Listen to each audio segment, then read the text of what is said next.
വേദിയിലും സദസ്സിലുമുള്ള ബഹുമാന്യരെ, വളരെ പ്രധാനപ്പെട്ട ഒരു സമര പ്രഖ്യാപന കൺവെൻഷനാണ് ഇവിടെ നടക്കുന്നത്. ഏപ്രിൽ മാസം 13-ാം തീയതി വരെ നിതിൻ രാജ് എന്ന് പറയുന്ന ഒരു വിദ്യാർത്ഥിയെ നമുക്കാർക്കും പരിചയമുണ്ടായിരുന്നില്ല. എന്നാൽ ഇന്ന് നമ്മുടെ കുടുംബത്തിലെ ഒരംഗമായി, നമ്മുടെ മകനായി, നമ്മുടെ സഹോദരനായി നിതിൻ രാജ് മാറിക്കഴിഞ്ഞു. ഇന്നത്തെ ചർച്ചയുമായി ബന്ധപ്പെട്ട് എനിക്ക് സൂചിപ്പിക്കുവാനുള്ളത്, ഈ സംഭവവുമായി ബന്ധപ്പെട്ട് KPMS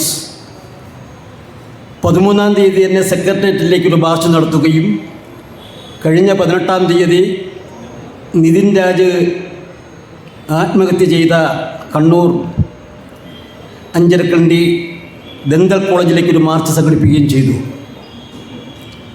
ഞാൻ ആ കുഞ്ഞ് ചാടി മരിച്ച കോളേജിൻ്റെ ക്യാമ്പസിൽ പോയി നോക്കിക്കണ്ട ഒരാളാണ്.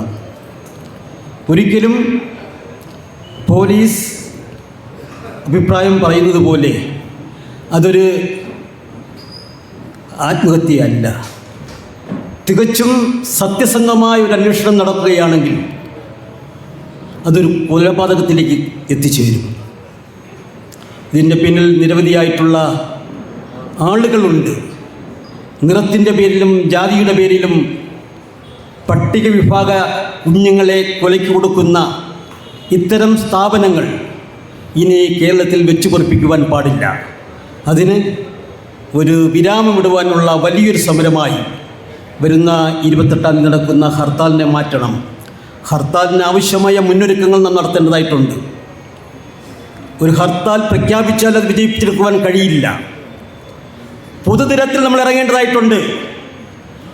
നമ്മൾ ചെന്ന് പറഞ്ഞാൽ കടക്കമ്പോളങ്ങൾ അടയ്ക്കണമെന്ന് നിർബന്ധമില്ല, വാഹനങ്ങൾ നിശ്ചലമാകണമെന്നും നിർബന്ധമില്ല. അപ്പോൾ അവിടെ സംഘടനാ ശേഷി നാം പ്രകടിപ്പിക്കണം. ഞാൻ സൂചിപ്പിക്കുന്നത്, ഈ ഹർത്താലോടുകൂടി ഇത് ഹർത്താൽ വിജയിച്ചാൽ അതിൻ്റെ ഗുണങ്ങൾ നമുക്കുണ്ടാകും. മറിച്ച് അത് പരാജയപ്പെട്ടാലോ ഈ കേസ് അട്ടിമറിക്കപ്പെടും. ഈ കേസ് അട്ടിമറിക്കപ്പെടുവാൻ ഒരു കാരണവശാലും നമ്മുടെ ഹർത്താലിന് പാടില്ല. അതുകൊണ്ട് തന്നെ ഹർത്താൽ വിജയിപ്പിക്കണം. ഹർത്താൽ വിജയിപ്പിക്കണമെങ്കിൽ തീർച്ചയായും കേരളത്തിലെ മുഴുവൻ പട്ടികജാതി സമുദായങ്ങളെയും സമൂഹങ്ങളെയും ഒറ്റക്കെട്ടായി അണിനിരത്തുവാൻ വേണ്ടിയുള്ള ധാർമ്മികമായ ഉത്തരവാദിത്വം ഈ ആക്ഷൻ കൗൺസിൽ ഏറ്റെടുക്കണമെന്നാണ് എനിക്ക് സൂചിപ്പിക്കുവാനുള്ളത്. ഞാനിത് സൂചിപ്പിക്കുവാൻ കാരണം, ഈ അയ്യങ്കാളി ഹാളിൽ ഇന്ന് കൂടിയിരിക്കുന്നവർ നേതാക്കന്മാരാണ് എൻ്റെ മുന്നിലിരിക്കുന്നത്. യദൃച്ഛികമാകാം ഇവിടെ വന്നിരിക്കുവാൻ കഴിയാതെ പോയത്. ഈ നേതൃത്വത്തിൽ ഇനിയും ഇതിനേക്കാൾ എത്രയോ ഇരട്ടിയിലേറെ സമുദായങ്ങളും സംഘടനകളും ഈ സമരത്തിൽ പങ്കാളികളാകാനുണ്ടോ എന്നുള്ളത് യഥാർത്ഥം വിസ്മരിക്കുവാൻ കഴിയില്ല.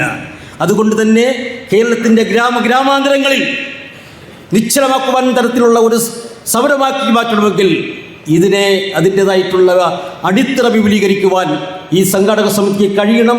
KPMS എന്ന സംഘടനയിൽ ഈ സമരത്തിൻ്റെ മുൻപന്തിയിൽ ഈ ഹർത്താൽ വിജയിപ്പിക്കുവാൻ കേരളത്തിൽ അങ്ങോളം ഇങ്ങോളം ഈ സംഘടനയുടെ എല്ലാ പ്രവർത്തകരും രംഗത്തുണ്ടാകുമെന്ന് കൂടി സൂചിപ്പിച്ചുകൊണ്ട് ഈ ഹർത്താലിന് എല്ലാവിധ അഭിവാദ്യങ്ങളും അർപ്പിച്ചുകൊണ്ട് ഞാൻ നിർത്തുന്നു. നന്ദി, നമസ്കാരം.